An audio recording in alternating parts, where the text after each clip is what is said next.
Keep your hands together for Helen.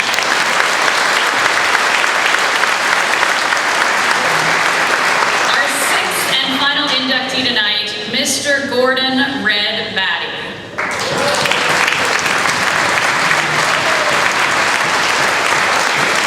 Born and raised in Point St. Charles, Red started working with the Alouettes at 15, thanks to the generosity of previous inductee, Mr. Bob Geary, and became head equipment manager at age 19 and won 2 Grey Cups. At just 22 years old, he became head equipment manager for the Houston Oilers in the NFL and moved on to the Green Bay Packers at 34. He's won 2 Super Bowl championships with them. He's worked with legends over the years, including Peter De La Riva, Wally Buono, Reggie White, Earl Campbell, Brett Favre, and Aaron Rodgers. He's the only Canadian to have won 2 Grey Cups and 2 Super Bowls. I'd like to invite Sean O'Donnell to come up and say a few good words about his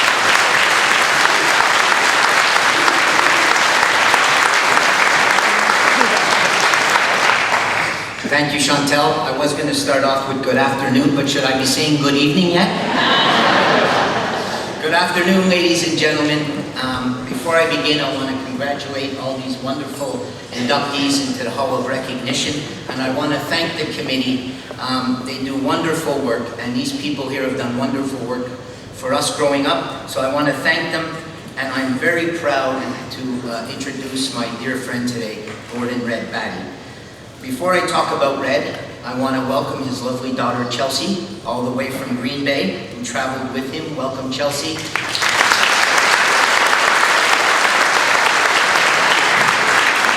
Unfortunately, his son Cameron couldn't be here today. He is now the equipment manager of the Pittsburgh Penguins AHL American Hockey League team, and he's working today. But Cameron's with us in spirit. I also want to congratulate the whole Batty family, having grown up with them, and anybody that knows them, they are a true Point St. Charles family, and they're a true football family. They're great fans of the Owls, and the Packers, and the CFL in general. And there's a long line of equipment managers from this family, led by Gordon. Greg, brother Greg, was with the Owls and the Ottawa Renegades. Ronnie, longtime equipment manager of the Owls. RJ's the equipment manager of the Ottawa Red Blacks. And now, of course, Cameron in the AHL. So, congratulations to the Batty family. I have very fond memories of Mrs. Batty. She was just a lovely woman.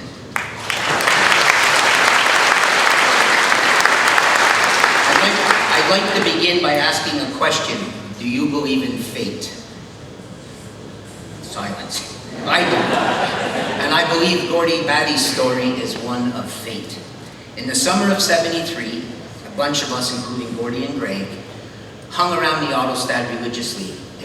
They were our beloved Alouettes, and it was a great time to be there. And we were mischievous. We were all good kids. Let's just say, coming from the Point, mischief ran in our DNA. Well, to make a long story short, we met Bob Geary one night, and he asked us if we would want to work and do stuff around the team. And we all were thrilled because we loved the Owls, but Gordy took it to a whole new level and made a career out of it. The atmosphere around the team at that time was very positive and contagious, and there were excellent mentors and role models. Many of them are here today. Coach Marv Levy, trainer Dan Smokey Hebert, Larry Smith, Wally Buono, Hall of Famer Peter De La Riva, and of course our very own Point product, General Manager Bob Geary. Gordy will forever be grateful to these men, and he talks about them all the time, and the Owls organization and those days, not only turning him into a great football guy, but turning him into the man he is today. I just want to give a few highlights. I know Chantel did some, and I want to try and go through them. There are too many to mention, but in '74 he started as a water boy. He was with the team for 8 glorious years, and in those days, in my opinion, they were the real glory days of the Alouettes. They had just moved into the Big O.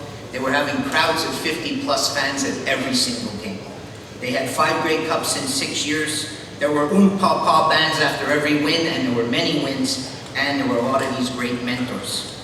He went to the Grey Cup 5 times, winning in '74 and '77. In '77, he was part of a group of players, and I think he was the architect of the famous staple gun story. And I was at that game as a fan. It was a great game. It was supposed to be a much closer game, but the Owls killed Edmonton 41-6.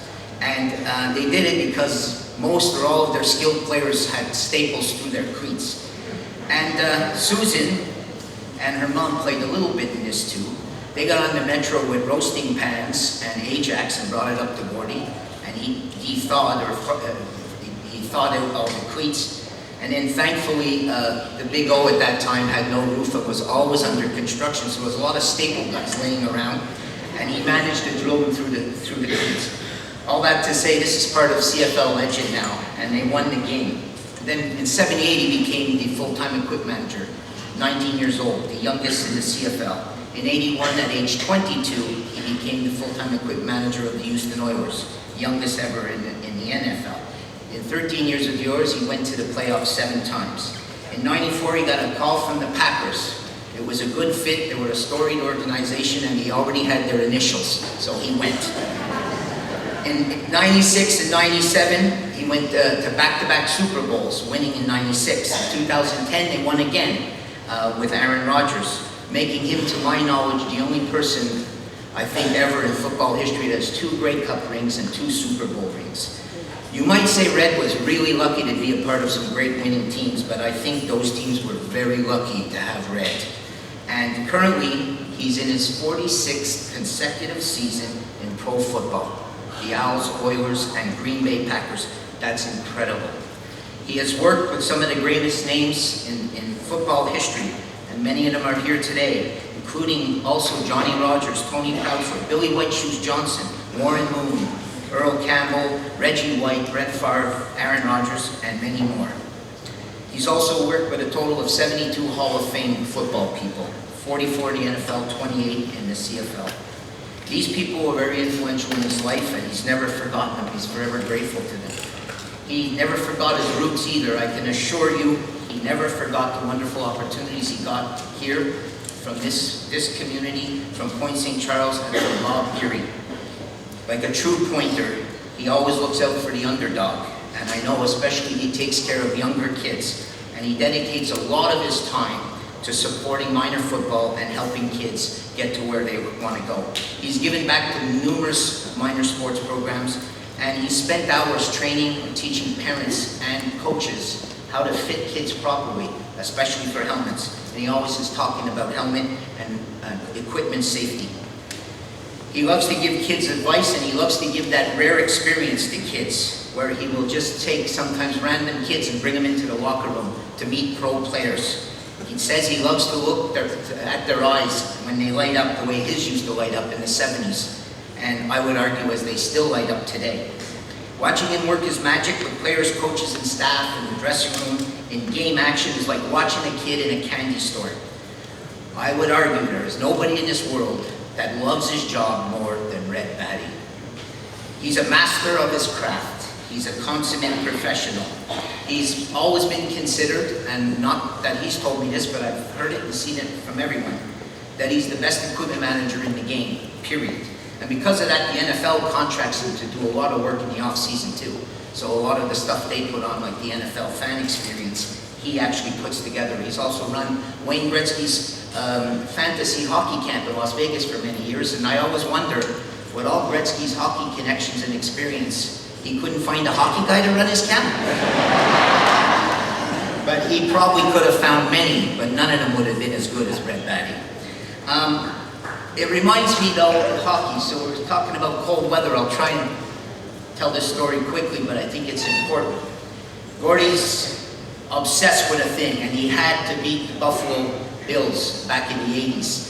Houston was probably the best team in the NFL, but they were termed a warm weather team, and they couldn't beat Buffalo. And he had this idea, and I was teaching up in the Canadian Arctic at the time. Average temperature November to March was -35 below zero, and it doesn't matter whether it's Fahrenheit or Celsius, the thermometer doesn't care at that point. It's exactly the same, that's science. I don't understand it, but it's true. And we're up there, and he calls me, phone system was sketchy, with a great idea. I think it was the first attempt at the dry fit clothing. He knows a company, they got this material, they got to beat Buffalo in January in the playoffs. It's very thin, there's like Long Johns and top socks and a hat that goes over your head. And he insists that I get it, put it on. He's sending me a package and run around the community as much as I can. And, give him a full report about how long it took before I started to feel cold. And he's a hard man to say no to. So I went out and I didn't get very far. I was absolutely frozen. And I ran back, and when I got to my door, I realized this great fancy suit had no pockets for my house keys. And the door had closed. So it took me a while. And from that day on, all the Inuit people in my community called me Muak Koblunat, which really means crazy white man.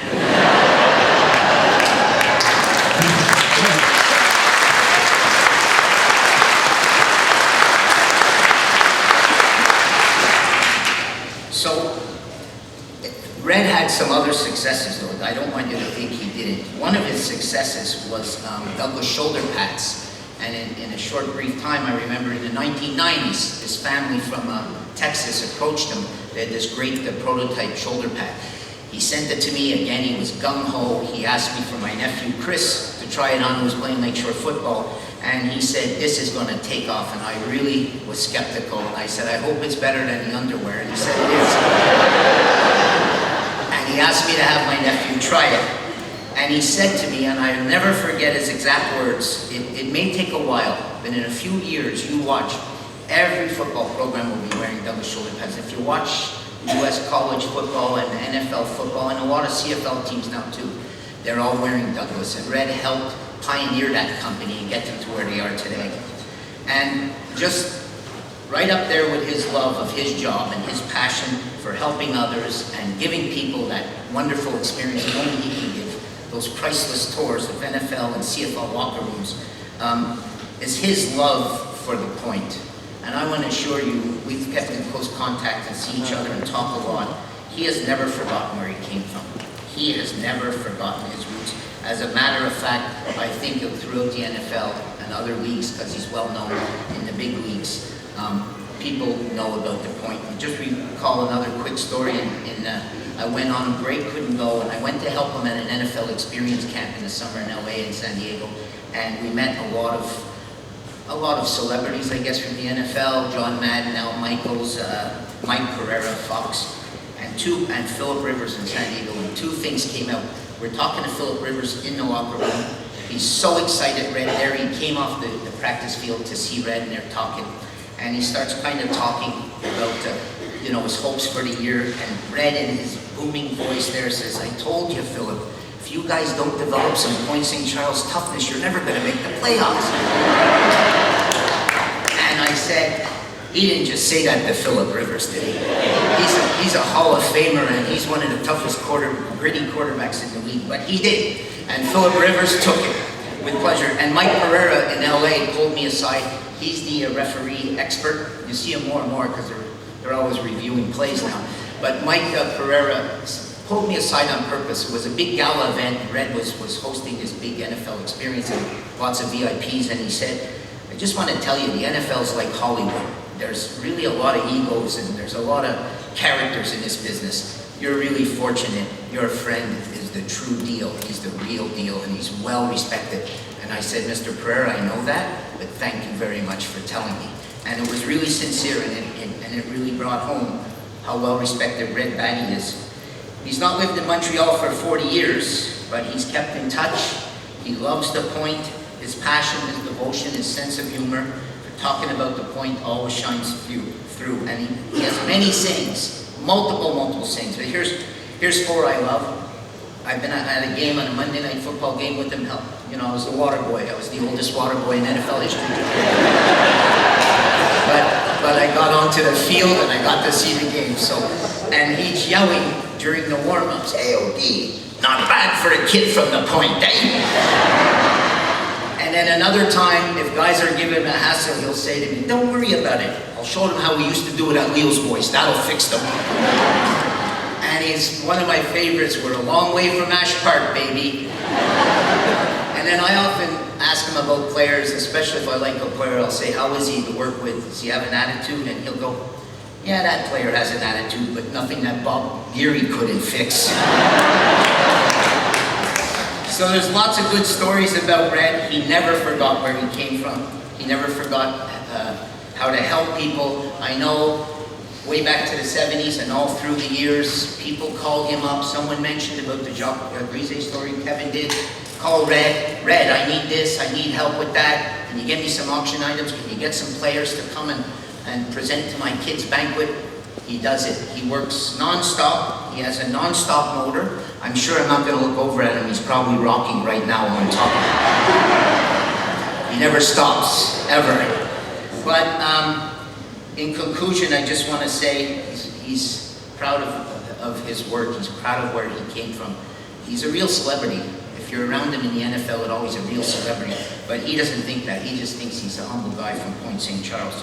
He's living proof of the saying, if you do something you love, you will never work a day in your life. And that's Red Batty. And it's been a great ride, and it's not over, my friend. But he also once told me, I can walk away with the biggest smile on my face. I can't believe the life I've enjoyed. It's not over, Red, but I think it's safe to say, and knowing you as well as I do, today's a wonderful day.